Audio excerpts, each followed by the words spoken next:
सो हमारा सी programming for gate के playlist में नेक्स्ट वीडियो है। इसमें हम देखेंगे मेमोरी लेआउट, जो कि बहुत ही इंपॉर्टेंट कॉन्सेप्ट है, लेकिन बहुत ही ईजी। इसको आप ध्यान से एक बार देखो तो काफी ईजी समझ जाओगे। इस पे क्वेश्चन आपको एक आएगा ही आएगा, घुमा फिरा के। मतलब ये जो कॉन्सेप्ट है, ये जो टॉपिक है, क्वेश्चन में इंक्लूड होता ही होता है। तो इसको देखते हैं। बेसिक हम लोग मेमोरी लेआउट मतलब हम मेमोरी की बात करेंगे सी प्रोग्राम में, कि मेमोरी हमारा कैसे डिवाइड होती है, कैसे स्ट्रक्चर्ड होती है। तो हमारे पास दो सेगमेंट होते हैं मेमोरी के। हमारे पास दो सेगमेंट होते हैं सी प्रोग्राम में। एक होता है टेक्स्ट और कोड सेगमेंट, एक होता है टेक्स्ट और कोड सेगमेंट। जैसे हमारा ये है, ये वाला पार्ट, नीचे वाला। टेक्स्ट और कोड सेगमेंट मीन्स कि इसमें जो अभी आप कोड लिखोगे, जो भी कोड आपका लिखा रहेगा वो इस वाले मेमोरी में स्टोर होगा। जो भी कोड आप लिखोगे तो इस वाले मेमोरी में स्टोर होगा, what ever the code is. तो टेक्स्ट या फिर कोड सेगमेंट के ब्लॉक में जो पूरे ये मेमोरी हमारी बनी हुई है, ये मेमोरी जो बनी हुई है, जो मेमोरी बनी स्ट्रक्चर बना हुआ है, तो टेक्स्ट एंड कोड की सेगमेंट में हमारे पास सारे कोड, सूडो कोड, जो भी कोड लिखोगे वो स्टोर होता है। तो ये हमारा पहला सेगमेंट हो गया। दूसरा सेगमेंट होता है डेटा सेगमेंट। तो देखो, अगर आप यहां से यहां की बात करो, ये तो ये होता है डेटा सेगमेंट। बेसिकली ये होता है डेटा सेगमेंट, जहां पे हमारा data like different different way में डिफरेंट डिफरेंट सिनेरियो के साथ स्टोर होता है। तो हमारे पास, देखो ध्यान देना, मेमोरी में दो पार्ट होते हैं। एक होता है जिसमें हमारा टेक्स्ट एंड कोड सेगमेंट होता है, एक होता है डेटा सेगमेंट। डेटा में हमारा अभी देखेंगे उसको क्या होता है। टेक्स्ट एंड कोड सेगमेंट में सारा कोड से रिलेटेड जो भी कोड आपका टेक्स्ट है सब स्टोर होता है, राइट। तो डेटा सेगमेंट में कुछ पार्ट होते हैं हमारे पास, कुछ कितने कितने पार्ट होते हैं। तो वो पहला होता है initialised segment. Initialised, right. Initialised ये है आपका, ये इनिशियलाइज्ड। तो इनिशियलाइज मतलब कि वेरिएबल, इनिशियलाइज्ड वेरिएबल। जैसे आपका वेरिएबल हम बात करते हैं तो ग्लोबल वेरिएबल आपको हो गया, लोकल वेरिएबल हो गया, नॉर्मल वेरिएबल जो भी आपको वेरिएबल होता है, एक्सटर्न, राइट, ऑटो, रजिस्टर, जो भी ले लो आप। जितने भी इनिशियलाइज्ड वेरिएबल है, जितने भी इनिशियलाइज्ड वेरिएबल है, वो इस ब्लॉक में स्टोर होंगे। तो जो इनिशियलाइज्ड ब्लॉक होता है हमारे पास, उसमें हम रीड, मतलब डेटा को रीड कर सकते हैं। देखो, जब भी आपको वेरिएबल होता है जो भी कोई, तो उसको हम रीड तो करते करते हैं ऑब्वियसली। उसको रीड एंड राइट दोनों कर सकते हैं, रीड एंड राइट दोनों कर सकते हैं। मतलब उस मेमोरी में अगर हमारा डेटा स्टोर हो गया इनिशियलाइज्ड वेरिएबल के ब्लॉक में। देखो, लेट से हमारे पास एक वेरिएबल, हमारे पास लेता हूं एग्जांपल, हमारे पास लेट से var 5। ये देखो इनिशियलाइज्ड वेरिएबल है, इनिशियलाइज्ड वेरिएबल है, तो ये वेरिएबल हमारा इस वाले ब्लॉक में स्टोर होगा। तो इसको हम रीड भी कर सकते हैं, इसको हम रीड भी कर सकते हैं और राइट भी कर सकते हैं। सिंपली बात है भैया, अगर इसको मैं ऐसे कर दूं आगे चल के इसको ऐसे, देखो राइट हो गया ये। अब नेक्स्ट लाइन में राइट हो गया हमारा ये। तो रीड एंड राइट दोनों कर सकते हैं, डजंट मैटर। दूसरा होता है अनइनिशियलाइज्ड, अनइनिशियलाइज्ड, इसको बोलते हैं बीएसएस। बीएसएस मतलब इसमें होता है आपका वही सेम, उसमें भी होता है global variable, local variable, extern, auto, register, जितने भी होते हैं वेरिएबल जो अनइनिशियलाइज्ड है। जैसे हमारे पास लिखा है var बस, ये देखो इनिशियलाइज नहीं बट डिक्लेयर है। तो ये स्टोर होगा इस वाले ब्लॉक में। बहुत ही अच्छा कंसेप्ट है, क्वेश्चन देखेंगे तो देखना कितना क्लियर होता है अभी पार्ट ये। तो जो हमारा अनइनिशियलाइज्ड डेटा होता है वो बीएसएस, बेसिक सेगमेंट नहीं, ब्लॉक्स, बेसिक सेगमेंट सेक्शन में होता है स्टोरेज। मतलब बेसिक सेगमेंट सेक्शन बोलते हैं इसको। तो बीएसएस में स्टोर होता है, मतलब उसमें सारा कुछ स्टोर होता है। तो हमारा देखो, ये वैर जो है ये स्टोर होगा बीएसएस में, और ये वैर जो हमारा है ये स्टोर होगा इस वाले में। तो काफी डिफरेंस आएगा जब क्वेश्चन सॉल्व करेंगे। जो अनइनिशियलाइज्ड डेटा होता है, इसको हम लोग इसको भी रीड कर सकते हैं, इसको भी राइट कर सकते हैं। तो बोथ ऑपरेशन इसमें परफॉर्म कर सकते हैं। नेक्स्ट आपका आता है स्टैक एंड हीप। तो आपका स्टैक,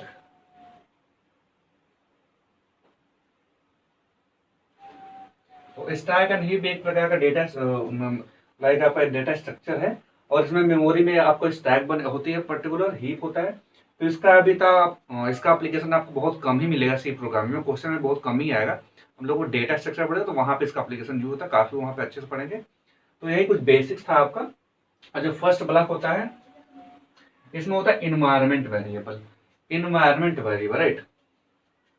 और सीएलए मतलब होता है कि आपका CLA command line arguments and environment variable. इसमें दो चीज पार्ट, इसमें दो चीजें होती हैं। और बाकी आपका एक टेक्स्ट और एक दो सेगमेंट होते ही होते हैं। एक होता है ये वाला सेगमेंट, और एक होता है ये सेगमेंट। तो दो सेगमेंट होते हैं BSS और ID। ध्यान देना, इस पे क्वेश्चन बनता है। अभी हम लोग एक क्वेश्चन प्रैक्टिस करते हैं हैंड्स ऑन। ओके, सो देखो अभी हम एक क्वेश्चन प्रैक्टिस करेंगे तो आपको ये कॉन्सेप्ट दोनों बस हमेशा आपको याद होना, मतलब ये इस कॉन्सेप्ट पे बेस्ड काफी सारे क्वेश्चन फंसते हैं, आपको फंसेंगे। ये क्वेश्चन लिखा हुआ बेसिक, इसमें स्टैटिक इंट आई एक वेरिएबल है। अब देखो हर एक लाइन में हम चलते हैं, इंट मीन से आप प्रोग्रामिंग स्टार्ट होती है, तो आप यहाँ से देख सकते हो। लेकिन आपको अगर यहाँ से स्टार्ट हो तो आपको लिखा इंट आई, तो ये देखो अनडिक्लेयर्ड है, मतलब डिक्लेयर नहीं है, अनडिक्लेयर लिख देता हूँ यहाँ पे, राइट।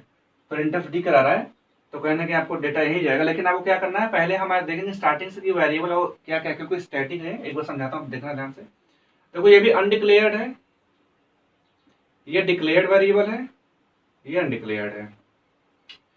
तो इसमें बात आपको क्या आती है कि इसमें आउटपुट क्या आएगा इसका। कुछ बहुत ही सिंपल क्वेश्चन, लेकिन छोटा सा इसमें लॉजिक है। तो एक चीज ध्यान देना हमेशा, ये हमें कोई से मतलब, पहली बात तो नहीं, इससे हमें तो कोई से मतलब नहीं है। मतलब है, थोड़ा सा बताता हूँ। तो जब भी आप कोई फंक्शन, जब भी कोई डेटा लेने की कोशिश करना, तो जस्ट ऐसे इस वे में चलते हैं हम लोग, इस वे में। इसे मतलब कि जो भी इस डायरेक्शन में जाएंगे हम लोग, जो मिला है उसको हम लोग चेक करते जाएंगे, जो पहले मिल गया उसको ले लेंगे। तो पहले मिल गया आपको स्टैटिक इंट आई। पहले क्या मिल गया भैया आपको, स्टैटिक इंट आई। स्टैटिक इंट आई मिल गया आपको यहाँ पे। तो आई देखो, अब आई यहाँ पे डिक्लेयर तो नहीं, अनडिक्लेयर है, तो हमारा ये स्टोर होगा BSS में। ये वाला पार्ट हमारा ये स्टोर होगा BSS में, स्टोर होगा। किसमें स्टोर होगा, BSS। लेकिन ये अनडिक्लेयर है और प्रिंटफ हमें DI कराना है। तो आप सबको एक बात बताया था मैं जब वेरिएबल पढ़ा रहा था, कि जो ऑटो वेरिएबल होते हैं, जो लोकल वेरिएबल होते हैं, वो क्या होते हैं, उनकी वैल्यू बाय डिफॉल्ट क्या होती है, by default garbage. Garbage, right. By default हमारी वैल्यू क्या होती है, गार्बेज होती है। तो इसका वैल्यू क्या आएगा, गार्बेज में कुछ भी रैंडम आउटपुट आ सकता है, रैंडम आउटपुट कुछ भी आ सकता है। लेकिन एक चीज ध्यान देना, ये जो हमारा स्टैटिक इंट आई है ना हमारा, ये यहाँ पे भी है, यहाँ पे भी है एंड यहाँ पे भी है। तो हमारा तो ये ग्लोबल हो गया सिंपली। तो अब तो हमारा ये पार्ट ग्लोबल हो गया। तो ग्लोबल हो गया तो ग्लोबल की वैल्यू आती है 0, मतलब ग्लोबल वैल्यू अगर बाय डिफॉल्ट अनडिक्लेयर है तो उसकी वैल्यू 0 आती है, राइट। अगर अब एक चीज ध्यान देना, बात करते हैं हम लोग, क्या करते हैं बात, अब स्टार्टिंग में आते हैं।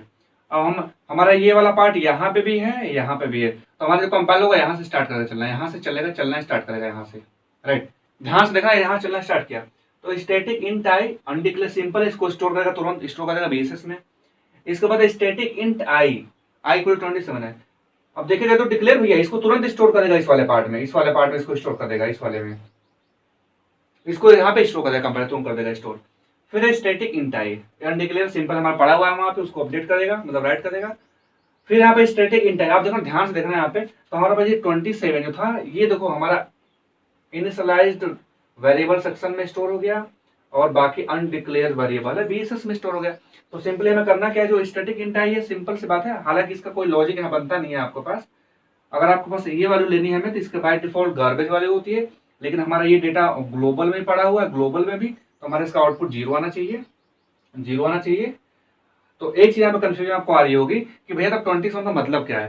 तो 27 कुछ मतलब नहीं, आपको बस कंफ्यूज कर रहा हो कुछ, क्योंकि कभी कभी इसका आउटपुट 27 लोग मार देते हैं। अगर यहाँ से हम कंपाइलर, अगर आपका यहाँ से चलेगा, यहाँ से चलेगा, यहाँ से तो ये लेगा, फिर लोग उसको अपडेट करके 27 कर देते हैं, तो वहां पे गलती हो जाती है, क्योंकि 27 अपडेट नहीं होगा भैया हमारा, 27 हमारा स्टोर होगा इस वाले पार्ट में, तो अपडेट होने का सवाल ही नहीं होता है। अगर देखो ध्यान से देखना, अभी अगर ध्यान से देखना, अभी क्लियर काफी हो जाएगा तुरंत। अगर यहाँ पे हमारा इंट आई इक्वल टू 4 होता, अगर यहाँ पे आई इक्वल टू 4 होता, तब तो इसको 4 को हम अपडेट करते, लेकिन वो हमारा डिफाइन नहीं था ना, वहाँ पे डिफाइन इनिशियलाइज नहीं था, तो ये हमारा स्टोर होगा BSS में स्टोर होगा, राइट। ये डिफरेंट है, तो अपडेट होना कोई सवाल ही नहीं, तो कोई सवाल ही नहीं, आपको आउटपुट कभी सवाल ही को नहीं है, 27 आ जाए तो आपका आउटपुट आएगा 0 ऑब्वियसली। आई होप आप सब काफी क्लियरली समझ गए होंगे। तो मिलते हैं नेक्स्ट वीडियो में बहुत ही बेहतरीन और टॉपिक के साथ, तब तक के लिए सब्सक्राइब, लाइक और शेयर करना। Thank you.